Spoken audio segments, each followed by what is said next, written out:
asked me the really important question that, every entrepreneur gets asked at some point in their career, which is, what's my inner flamingo? And I said, I'm sorry, what? I didn't know I had an inner flamingo. Well, I'll bet you what, we all have an inner flamingo, and she's here to explain what that means, about how she's managed to put together faith, fun, friends, family, and finance. We call it the giant F word. I don't think she'd appreciate that, but she gets the point and the humor. So Katie, welcome to the stage. Thank you so much, Forbes. I'm excited to be here. Oh, it's wonderful to have you. Now, we met because of the one and only amazing woman named Sandy Austin, correct? That's correct. So I'm going to give a big shout out to this bundle of energy and joy. And I've had a chance to work with her in her career. And I know that we are both in a much better place for having met each other. She was at my home for one of my VIP parties. How do you know Sandy? Sandy and I are in a live event training together. We joined the program together and just kind of hit it off. And she's been a great encouragement to me. And I hope I have been to her as well. And she called me up several weeks ago and is like, I know this Forbes Riley lady. And every time I think of her, I think of you. I think you need to meet. And I don't know why, but here we are. I think that's great. Now, I'm not going to say the name of the program you're in, but I do know which one that is. What are some of the things that you've learned in a live event training? Oh, one of the biggest things I've learned is just the enrollment strategy, and that everything we're doing, we're enrolling someone in something. And it's more than just sales, but it's really enrolling them in their right next step. And when we get to see that as a gift and a service, it serves us well. I love that. Now, you are definitely wearing pink. We talk about Think Pink and the Flamingo Advantage. All right, girl, lay it on us. What does it mean? Go for it. What does it mean? Well, as someone who gets referred to as the flamingo lady, I love flamingos, have studied them. And the more that I studied them, the more metaphors started coming out about how entrepreneurs and flamingos are alike. And so we've taken that and used it in our coaching programs and in our mastermind and in our books and things to really be able to help our entrepreneurs be bold in who they were created to be, regardless of who else or what else might be in their river. Flamingos stand up against predators, and in the business world, we've got lots of competition to think about. And yet flamingos just stand there and boldly and confidently do what they were created to do without fear. And there's a lot we can learn from them. Well, the thing for me when I first met Katie is there's an old play. I think it's written by Tennessee Williams. Do you know which one I'm talking about? No. You should. It's a very sad story of a young boy who witnessed his school chums throwing rocks and breaking flamingos' legs one night in a pond, and it was devastated me, and it stuck with me. And so when you said flamingos, I was thinking more fragile than you have concluded. How did you come to this idea that these beautiful birds do what they do? There's a whole bunch of traits to flamingos that you guys, I really want you to understand, because I think the metaphor is delicious. I think it's inspiring. The more I hang out with Katie, the more I can learn to embrace it. So let's start with maybe the top 5 metaphors for entrepreneurs as flamingos. So the first one that we think about is we always see flamingos in flocks. It's actually called a flamboyance is the word for it. And flamingos thrive in their flamboyance. They, when they become isolated, if they get separated from their flock, they die. They can't survive long-term without the community. And how much are we like that as entrepreneurs? We need people who understand our language and the way we think and the way that we do things. And, the more that we're better together. If you want to go far, if you want to go fast, go alone. If you want to go far, go together, that kind of thing. And that's one of the things about the flamingos that really impacted me, is just that idea that we all need a flock for support. For the flock helps them to be protected, to know when there's danger, to find the right food. Like, there's so many things and metaphors for the entrepreneurial life and the community that we all need to survive. Another one is how they get their color. The flamingos are colored by what they eat, and the crustaceans and the things that they get from the water and filter out is what gives them the color. And that color goes all the way through them. We see it on the feathers and think it's just the outside, but they're colored pink actually in their flesh and their tissues and their blood and their milk. A lot of people don't know that flamingos produce milk for their young. Even their milk is pink. It's colored by what they eat. And so the better nutrients they find and give themselves, the pinker they are. And the pinker they are, are, the more the others in the flock look to them for leadership. And so when you relate that to the entrepreneur, like what goes in is what comes out. What we feed ourselves is what shows on the outside. And those of us who do more of that inner work that makes the outer work work, that was one of my friends, Martha says, right? The more of that inner work that we do, the more we find ourselves in those leadership positions and able to influence other people. And so just fascinating facts that have created this metaphor for business. Another one that I love is that every flamingo has his own unique voice. They look alike, and even the well-trained zoologists have to get really close and personal to figure out who's who, right? But every flamingo has his own unique voice and his own unique personality. And I was able to see this up close and personal at the Sarasota Jungle Gardens not too long ago. And the flamingos they were free to roam, and you could just interact with them, and hearing the different tones in their voice and watching like the aggressive ones and the shy ones and the leaders, and the one that was going a little crazy over there, just banging his head against the post, and his friend that was hovering around him. Like, they all had their own unique voice and personality. And we do too. And the people in our flock are going to recognize us for that. We're not made to serve everyone, as a lot of beginning entrepreneurs think. We're made to serve a specific group of people. And those people are going to hear our voice amidst all the noise in the marketplace. And they're going to be attracted to us and know how to follow us and what we can give. I don't know how many more you want me to share. Like, there's just one after another. Again, guys, I just thought this was absolutely fascinating. When I put it together, my mind was just completely blown. There's more? There's more. All right, give me one or two more. Come on, lay it on me. Okay, so flamingos can also sense changes in the weather for up to 6 miles away. All right. And they just have this inner thermometer, inner sense of barometer, I guess is a better word, of the weather. How do we know that? That's the scientific research that, and I spent months and months and months diving into this after seeing them and just couldn't get them out of my head. But they can sense those changes. Well, in the marketplace, we also need to be with our eyes open to the changes. What's coming? How do we be flexible? How do we know when to move and where to go and what to do? We have to follow that. And I think especially for my clients who tend to be more faith-based, there's that inner divining rod, that sense of being led by the Spirit, if you will, to know when to make the next move, or when specifically we need to move when we might not otherwise have, because we are in tune with what's going on in the world around us. Well, so let's go back to the beginning. I mean, I hope that you guys all took some notes. And you have a book called The Flamingo Advantage. You have a couple of books where you really kind of outline this, and it's important to know that. But your entrepreneurial journey is way deeper than the science of what flamingos do, and it goes back a long way. And what I really do want everyone to hear, and I'm going to step out for a second so that you can share this with everyone, because you've managed to combine love of your life with what you love doing. You took a journey that might not have ended up, it doesn't always end up great, but you learn a lot from it. And you got this beautiful family out of all of this and a business. Would you just take us back and go through a little bit of this story? Sure. So 16 and a half years ago this month, my husband and I moved to Mexico to do ministry work. And we had to, once we got married and knew that that's the direction that we wanted to take, we had to raise our own support. So this was like charity work. You had to raise your own funding to go. And so we moved to Mexico to be in this ministry. And then in a couple of years' time, we moved to a different ministry across the other side of Mexico under kind of some not favorable circumstances. It was kind of a thing where we ended up as the newbies disagreeing over something with those in authority, and that never ends well for anyone, kind of thing, right?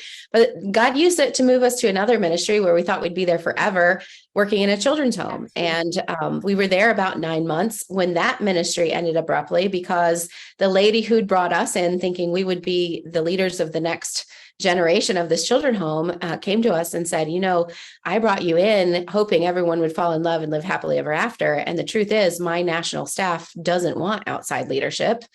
So you have to go.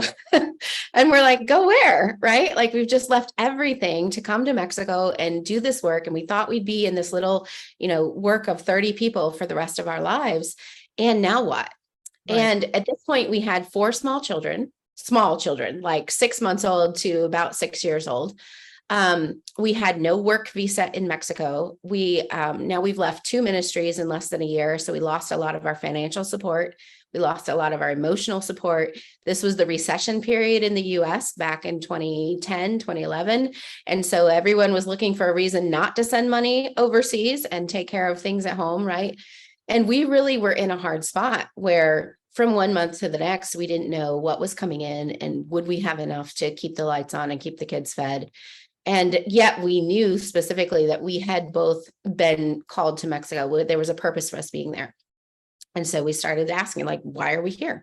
It's got to be bigger than this. What's going on? We were just starting to homeschool our kids. And the idea came like, what's available in Spanish for homeschool families? All these moms that were asking me questions like, how do you do that? And what do you use? And so I started looking around at what was available in Spanish. There weren't many materials at all in Spanish, and definitely not the literature-based method that we were using. And so long story short, the first business that we created from the last $5 in the bank was this homeschool curriculum in the Spanish language that gave them a method of material that didn't exist before us. And that led to leading one of the first online homeschool conferences to train those parents in how to be better educators in Spanish, and reached around the world. And then in the process of growing that business, the English speakers are like, how are you growing your business? And I would go off to this training, or I would hire this coach, and I would bring what I learned back to those online business friends who were asking me for info. And that developed into eventually, I can't keep doing this for free. I need to make something from it. And it became a mastermind, and then it became a group coaching program added to that. And today, here we are with a 6-figure business, and still impacting people in both of those worlds to some extent, and growing our 5 kids now, raising our 5 children in Mexico. Our oldest just graduated high school, and just really, really, really thrilled with the ministry that we get to have through our business. Fantastic. I mean, it's absolutely, I got to tell you, there's a lot of people watching you who are cheering you on and just going, yay. As a mom, it's a very, like perseverance. Yes, I've got Christian and I've got Sam just going, and how wonderful for you to have managed to do all this. What do your kids think about what you do? Well, my kids call me Queen Mother. So we definitely have a unique relationship. What does that mean? What does that mean? It's just a term of endearment. We play, because we've grown up with 2 languages. The kids love different accents and things. And we were playing around one day and just started impersonating a British accent, and they picked up on it. And in our mastermind that we have is called the Queen's Mastermind. And so they put those 2 together, and someone started calling me Queen Mother, and it just kind of stuck. But they love, 2 of our children are part of our business. They actually are kind of on the payroll, so to speak. They are not, they're subcontractors like the rest of our team. But we have our son helping us with accounting, and our daughter helping with our video editing and social media things. And even our 9-year-old gets paid to create random videos every now and then because she's working on that skill. And it's just so fun to have them involved. And my husband and I have always talked openly about the business in front of the kids. And when we travel, we like to take them with us whenever possible. My son was just with me at 2 events, one in Dallas that I attended, and one in Charleston that we hosted. And it's just fun to get them to see, like, oh, it's not just what we do at home behind the computer. There's people that we're impacting, and for them to have those conversations and see the impact that mom and dad are having with other people, and be able to get a feel for their own contribution to this. And it's always been a family thing, and it's so fun to have them involved. Talk to me about the need for an acceptance of faith and business. Mm-hmm. So we got to go back to the flamingo again for this, because flamingos can't separate their color from who they are. They can't just wake up one day and say, I'm going to be pink today, and tomorrow I'm going to be green, or, I'm going to go get food and put on my green feathers, and when I come back, I'll put on my pink ones. It's not like slippers that we can put on and take off. And I believe that as a person of faith, you can't separate that from who you are and what you do. You can't be one person on the weekend and another person during the week, or you're not being authentic. You're not living in alignment with what you've been called to do and your purpose for being here. You have to be who you are all the way through. I don't believe faith has to be obnoxious. I don't believe it has to be the leader line that you do with everything. You don't have to spit Bible verses before you say anything else. But I do think that the way that we live, what's on the inside shows on the outside, right? Yeah. And when we bring that in and we do business the way that we believe that honors our faith, and when we honor our word to people, and when we respect others, and when we do things with excellence, and when we, live by that faith, I believe that it is an advantage that a lot of people don't take advantage of in the marketplace, and can actually enhance our results and our impact. Well, because I don't hear enough of that. And I like the authenticity and the congruity of how the relationship is. How's it working with your husband? Oh, my husband and I are best friends. He's definitely more behind the scenes. He doesn't enjoy speaking in public. I love the stage. I am not patient with tech and things like that. And he has the patience of Job, right? So we're very well fitted for one another. And we have just learned over time to communicate in a way that makes business fun and makes the work together easier than it could be, or maybe is for other people. And always doing the decisions together. We take our quarterly offsite business planning meetings to get on the same page, and then just working day by day. What you got today? What have you got today? I'm going to do this. I need you to do that. And just always just very open and clear communication, both for goals and day-to-day activities. Go back for a second. The quarterly offsite meetings, explain that to me. So, when you work together and live together and play together and homeschool your kids together and cook together, like we do everything together. And so what we found was, when we really needed to focus in on business stuff, we don't want to do it in a space where there can be distractions, or where it could bring some anxiety or some unsettledness into the home. And so to protect our time in the bedroom, we don't have business meetings in the bedroom. To protect the time at the kitchen table where we're meeting with family and making memories with our kids, we don't want to do business up there. And so when it's time for us to have our quarterly business meetings, he and I go off site. It could be out to dinner, it could be an overnight somewhere, but we go away from the home. So there's no kids interrupting, there's no distractions. We're not bringing all of those business decisions and discussions into the home. And we're doing it in a neutral, safe place where neither of us are likely to get upset with one another in public.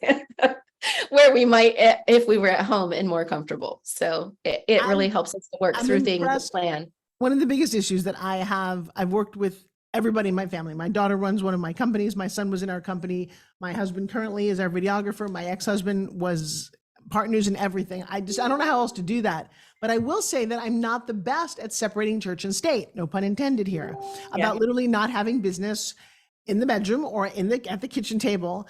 My daughter and my son have done this impeccably well. What do they call it? There's a word for it. They call it, does it need to be fixed or like discussed? This is a fixable thing. I want your help fixing it, or I just want to vent, fix or vent. Then one of those.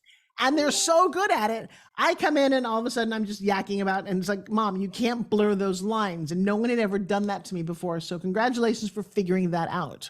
What's one of when entrepreneurs train with you, what's something that's really important for them to walk away with?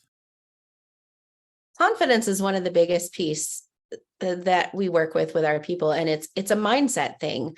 People don't feel worthy to charge, or that what they know they want to make a difference and that they have, but they don't have the confidence to really put it out there or to charge what it's worth. And that can come from any number of places. People speaking into our past, or past failures, or just lack of continued success, right? The more we do things, the more confidence we gain to do them well. And I think that confidence is one of those areas where, especially for my faith-based people, we get to take them back to who you are and how you've been prepared for this special moment in history, how all of the things that make you you are part of what you get to bring to the table to fulfill this purpose for the people who need your message and need what you have to give the world. And just really building them up in that confidence piece so that, like, yes, you do have value. You are worthy to do this work. You are worthy to get paid for it even. And here's how we do that, right? And then giving them the practical frameworks to walk that out once they are more grounded in who they are and that purpose in the world. I love that. How do you determine how much somebody is worth? There's a couple different ways that we look at pricing things, and it is market value, what other people are charging. So you're looking at competitors or competitive types of offers, but it's also the value of the transformation that you're giving to your people. Most of the people I work with are service providers rather than product businesses. And so they're doing coaching or teaching or training of some kind, or providing a service. And so it has to do with the value of the transformation. And, we can talk all day about how many modules you have in your courses or how many hours it's going to take to work through the content, but that's not what they're buying. They're buying how their life is going to be different. And that's the thing that we want to put a price tag on. Like, what is the price of getting over, my one client is a trauma coach. What is the price of moving out of grief and into the possibility of what's next for you in your future, right? And so pricing it according with that, and also your authority, your training, your experience. People are not just paying you for 30 minutes. They're paying you for the 30 years that you've spent preparing to deliver that transformation in the 30 minutes that you get to spend with them. And so it's different for everyone, but those are the main things that we look at when we're trying to price something. What do you teach your clients about how to find new leads? I teach them to always be looking for opportunities to invite people to what you get to do in your business. And this is another one of those shifts where I don't just sell something. I don't just offer something. This is bigger than that. This is about you getting a change or getting a transformation. And so when I take my eyes off of me and like what I'm doing or what I'm selling, and I focus on you getting that transformation, it's much easier to talk about it and market it. It's also much easier to get excited about inviting someone to it. And so we do all the practical organic strategies as well as some of the paid ad strategies. But things like your free opt-in is huge. What kind of gift are you giving to bring people into your world and get them on your list? How can you work with other people who are collaborators, right? If your story is the same, you're collaborators in the marketplace. If your product is the same, you're competitors. And so thinking about the people who have a similar story to you and how they serve their people, you want to work with them and invite those people to your list and have you invite your people to their list and supporting and promoting one another. The other thing is statistics say that only 2% of your list is probably going to buy from you. That means 98% of the people on your list they're there because they're attracted to you. They're there for something. And if you don't have anything else to offer them, then why are they there? And by collaborating with other people, by doing affiliate offers or inviting people to other people's lists, you're able to help them, even though it wasn't you who they needed help from, if that makes sense, right? If they may not be able to learn from me, they may not resonate with my voice particularly, but hey, I've got this great friend, Forbes Riley, who is doing this cool thing over here. Maybe that will help you, right? And I get to make those introductions and it helps them into their next step. You know what? I love it.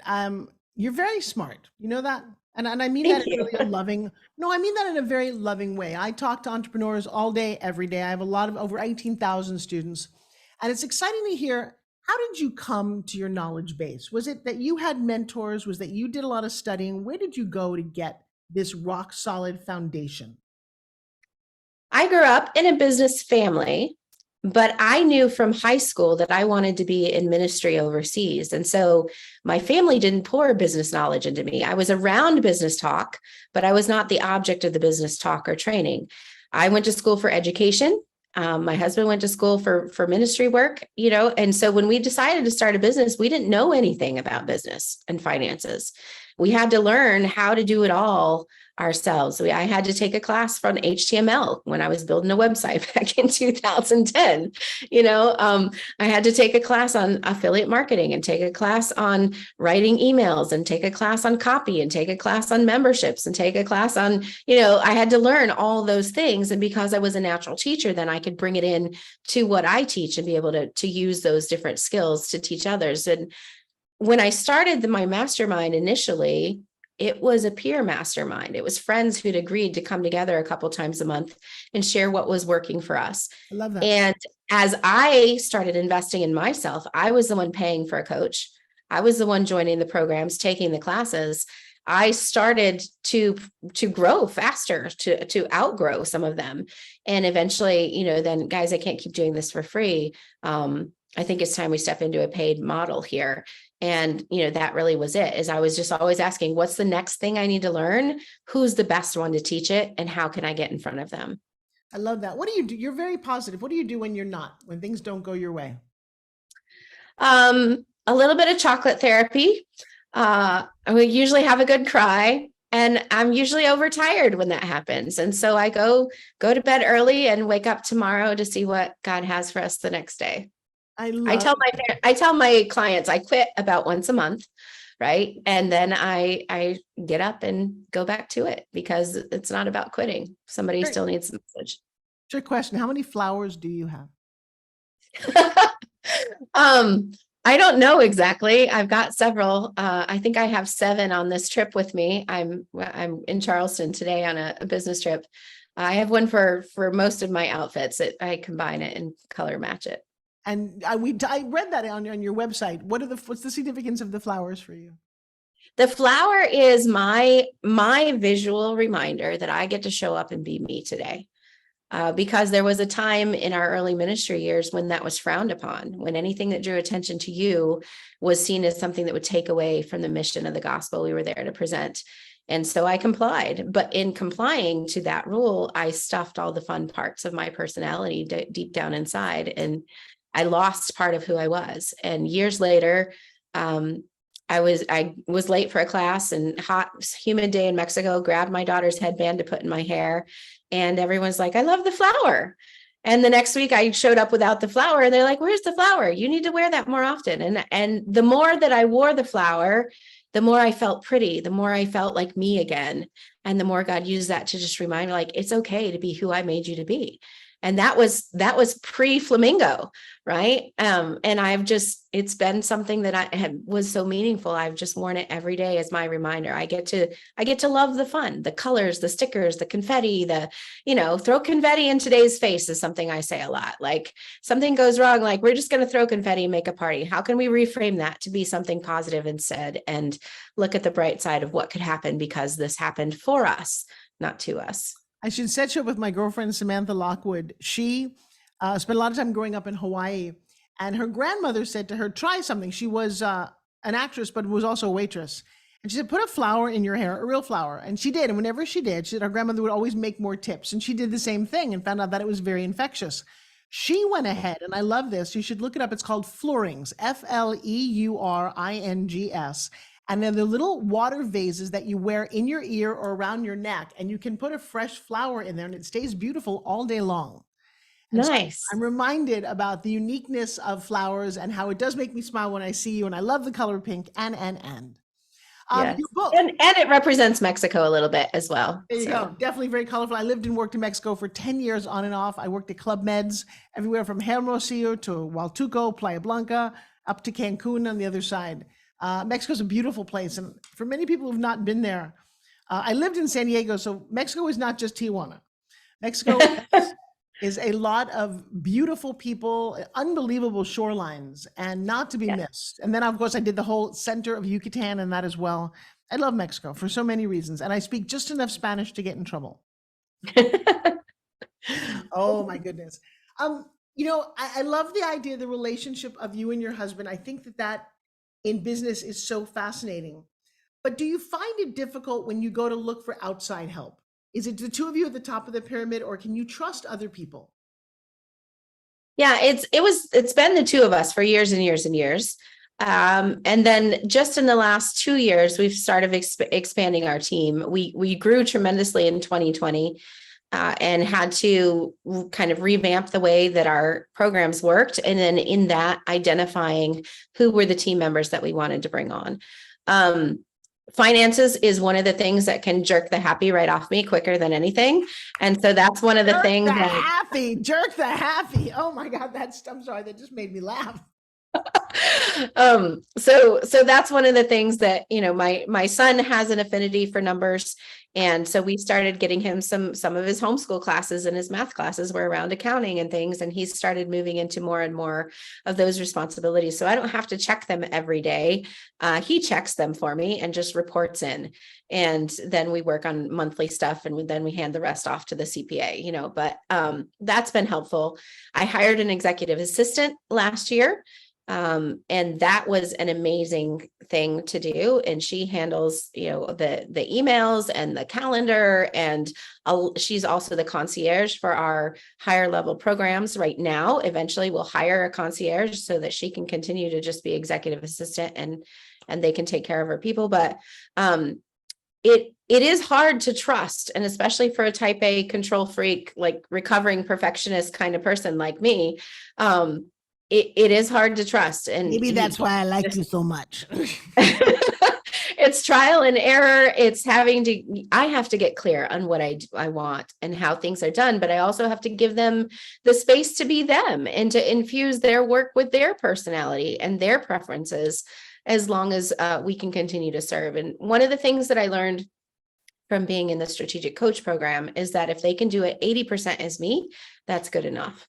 And so finding someone who can understand the vision and the mission, and who has the love for the people and what we're doing here, and then just helping them to learn what processes we have and giving them the space to adapt the processes as we grow and as they grow, so that they could do it 80% as me, then that's good enough. Well, you said something very interesting that I think more entrepreneurs need to hear. And that is about processes. What does it mean in your business to have systems and processes? Well, there's a way that we do everything, whether we know it or not, whether we call it a system or not. We always do things in certain steps. You think about even taking a shower or fixing your coffee in the morning. There's a process that you use.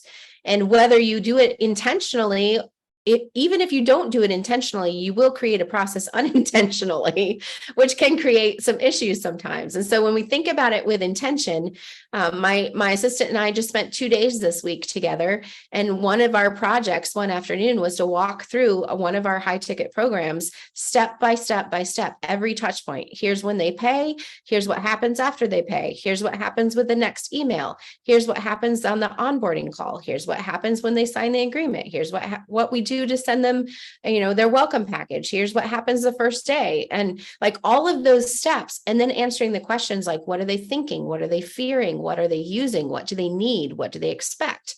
What would make them a raving fan at this juncture in their journey with us? And that is a process that we are perfecting so that we can figure out where the friction is in our systems and in the program, so that they can have a smoother transition through that journey as a client and get better results because of less friction. And by having that process in place, this happens, and then this happens, and then this happens. They're interacting with me here. They're interacting with her here. They're interacting with people in the Facebook group here. Like all of those things are a system. And once you know it, then you can look at where the friction happens and how do we resolve that to make it a better experience for our people. Wow. I love this. So when people come to you, what do they leave with? When people come to us in our program, they leave with a better sense of who they are and their purpose in the marketplace, but also with an offer that can convert, with an offer that is clear on their messaging, or we're helping them refine their message and get it out to the world in a bigger way. Our clients generally have a business. They are selling some kind of a service when they come to us, but they need to get it out bigger. They need to have more people than just their family or their friend circle know about this. And, they know it'll sell, they know it'll help people, but how do I get it out there bigger? And that's what we help them do. I love that. You guys have something very exciting coming up. You have a television series. Explain that. Tell us what's going on. Yeah. So last year I was introduced to the founder of Visible.tv, and Visible is like an entrepreneurial Netflix platform. And in conversation with them and telling them a little bit about our story, he was like, this needs to be a show. Like, you need to have a docuseries of some kind. And guess what? We can help you with that. And so we are working with them to create our docuseries around the Flamingo Advantage, which is our journey from, broken ministry family to the business that we have today, and infusing each of those short episodes with nuggets that will inspire and encourage other folks who are on the journey of growing their business as well. I love this. I'm looking at some of the comments that are coming in live as we do broadcast live. We're also on every recorded platform, from the Voice America platform to iTunes and Stitcher and Pandora. But Olga, she's also a recovering perfectionist, just so you know, you're not alone. What fictional character embodies your company's core values? What a great question. Thank you very much, Mr. Christian. Our core values are truth, legacy, and community. I'm not sure I've ever thought about it in terms of a fictional character. Huckleberry Finn. No, yeah. We include a community aspect in everything, because again, a flamingo can't thrive outside of the flock, right? We found that out the hard way, being isolated in Mexico as entrepreneurs for a long time. And so that's something we've built in. Legacy is, we teach a lot around courses and books and like leaving your message for the world. If something happened to you today, what happens to your message? Right. And so that idea of what are we leaving to pass on? What could benefit future generations because you were here at this time in the world? And then truth, we're bringing everything back to who is your God and who are you and what is his purpose for you in this gift of a business he's placed in your hands to steward. And, how are you showing up? How are you doing that? Because if you don't do what you were created to do, the people who are waiting for you are not going to be complete to do what they were created to do. And, that, we embody that in everything that we offer in our programs, but I've never thought about it in terms of a fictional character. I'll have to put some thought into that. I think we need to find, I'm thinking the same thing as I'm thinking about Lara Croft. She's a Tomb Raider. She's out there fighting. No, I'm just kidding. But it's an interesting idea, especially as Halloween comes up. What do you guys do for Halloween? Or do you? In Mexico, they celebrate the Day of the Dead. So that would be the equivalent to the US Halloween down there. Do you guys dress up down there? They don't dress up so much as there'll be lots of altars and things, some festivities in the town and stuff like that. Yeah, I remember that. Marilyn writes, what's the best advice you would give to entrepreneurs? Be you. Show up as you. Let your color, don't stop hiding who you are and how fabulous you are with what you know. A lot of us feel embarrassed, I think, to share how the experiences that we've had or the preparation we've had to be able to help people in the way that only we can. And a lot of us from a faith background have been told, don't be prideful, don't share that. That's, you're puffing yourself up. And I think when you share it truthfully, because when you do, you can help someone, that's the right way to share it. And so just being you, acknowledging that all of these experiences and trainings and things that you have lived through have gotten you to this point for this purpose, and somebody out there needs your message. You just got to be you and show up and give it. I love that. Describe your book, The Flamingo Advantage. The Flamingo Advantage is around finding that confidence to be you in the marketplace and to be able to fulfill that purpose that you have with this gift of transformation through your product or service. We leveraging the uniqueness that is you. That's the flamingo piece. And it's a book that attacks several of the myths that we think about in blending business and faith. And it also goes into several marketing strategies that several people have said, that really changed my entire perspective about how I market my business, how I talk about my business, and the things that we're able to do for our people. And we want to get it into as many hands as we can. So that's something that we're looking to do through podcast opportunities and different things like this, just to get that book out into the world of entrepreneurs. How do people find it? freeflamingobook.com. Good. My book, a book that I do just launched yesterday. All my listeners, I should share with you after 12 years of writing it, 8 years of confusing, 4 years of illustrating it. We now, if you go to Amazon today, you can go to Forbes Riley's The Candy Witch. It doesn't come up as just The Candy Witch. I'm not quite sure why just yet. But The Candy Witch is a children's book that I created because I have a little bit of an addiction to beautiful, sweet things. And when my twins were born, they were brilliant at bringing home every candy in the neighborhood. And so this giant bowl in the middle of the night would go, I'm a Snickers bar, eat me. And I would have to go, I need a Snickers bar. I don't even buy those things. And I was compelled as a fitness expert to write this book. It's a rhyming children's poem that just came to me, like literally these downloads about a young, there's a Spanish version of this book too. And I really should see if I can get it into your hands, because it was the idea that Princess Dulce ate way too many sweets and she ruined all of her beauty that she had been gifted. And what she was charged with doing by this mythical character who finds her is, if you want your beauty back, you need to distribute the wealth, redistribute your wealth.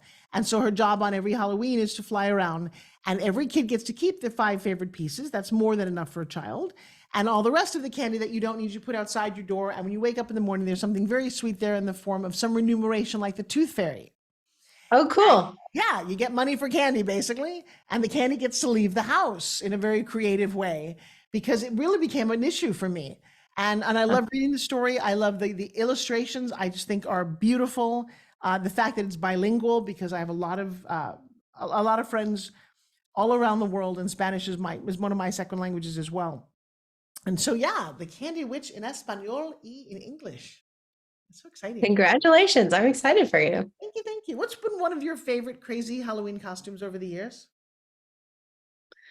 One year, my daughters got the costumes late, because everything in Mexico happens late. Like all the costumes that go on sale in time for Christmas kind of thing. And like all the Christmas candy goes on sale in February for, right. Christmas cards get to our house by Easter. That whole thing is a little bit delayed because we get everything from the States. But my girls got, one got a princess costume, one got a pirate costume, and they were just adorable. So fun. And pirates, there's pirate history in Campeche where we live. Our city was attacked by pirates for about 80 years of our history. So there's a big tie in there as well. That's fun. So is Campeche home for you? You're not coming back to the States? I don't know. Up until last year, I probably would have said, yeah, we'll be there forever. And, the more you grow, the more dreams open for you. And I'm not sure I know the answer to that right now. I love that. It's been fun watching you grow, and watching that, the kids grow will be a whole lot of fun in this community. So you're going to recommend people get the Flamingo Advantage. Yes. But you have another book as well. Also got flamingos on the cover. You're so creative. What was that? What was that one about? The first flamingo book is called Faith Like Flamingos, the Christian Business Guide to Walking Out Your Faith in Bold Color. And my oldest daughter, is an artist. Well, both of my oldest daughters are artists, but my oldest did the cover illustration for that book. Beautiful. It really is beautiful. It is. And my second daughter actually did the cartoon illustrations in the Flamingo Advantage on the inside of that one. So again, involving the kids in business and using their talents and helping them grow as well is a lot of fun. Do you have a role model, somebody that you've been looking at in business going, wow, that to me is the epitome of success. I'd like to be walking in those shoes. I have had in the past, and I've caught myself saying, like, I wish I could be like so-and-so when I grow up, but the older I get, the more I want to be me. Like, I want to embody the best of some of those. I do have, a mentor in the launching world for internet launches.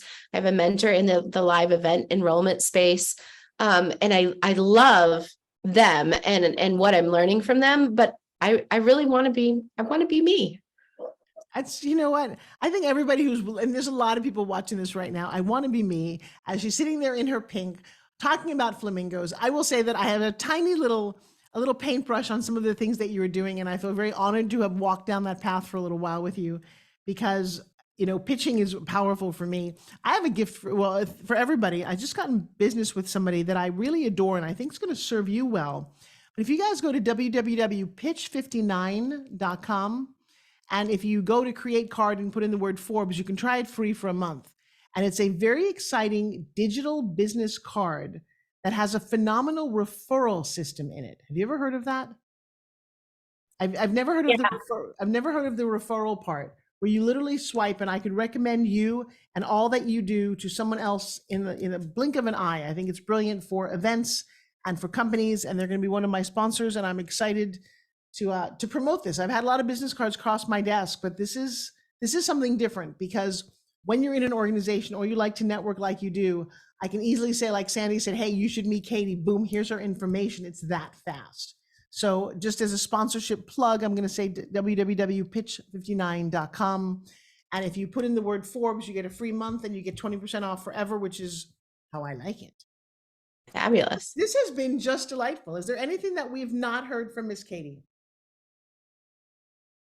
I can't think of anything at the moment. I know this has been pretty in depth, and I think I've been exhausted. I've got a whole bunch of people who have asked a lot of questions. I think the Netflix for entrepreneurs, is that an entire network that we should all be looking at? It is. It's a platform. It's a subscription platform called visible.tv.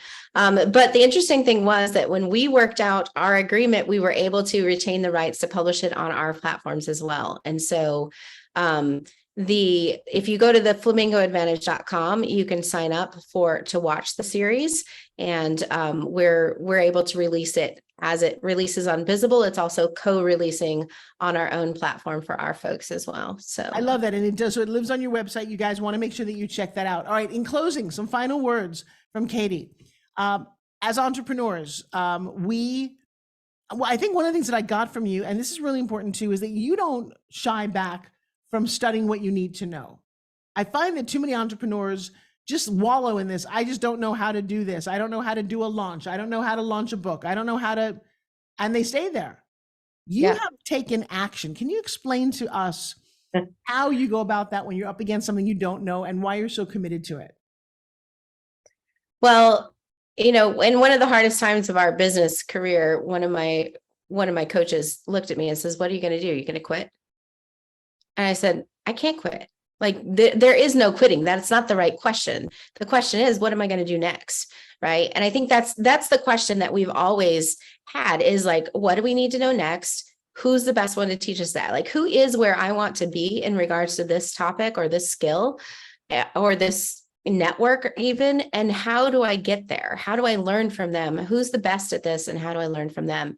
And so we are constantly evaluating that quarterly retreat that we take. Like, that's one of the questions that we're looking at, is what's next?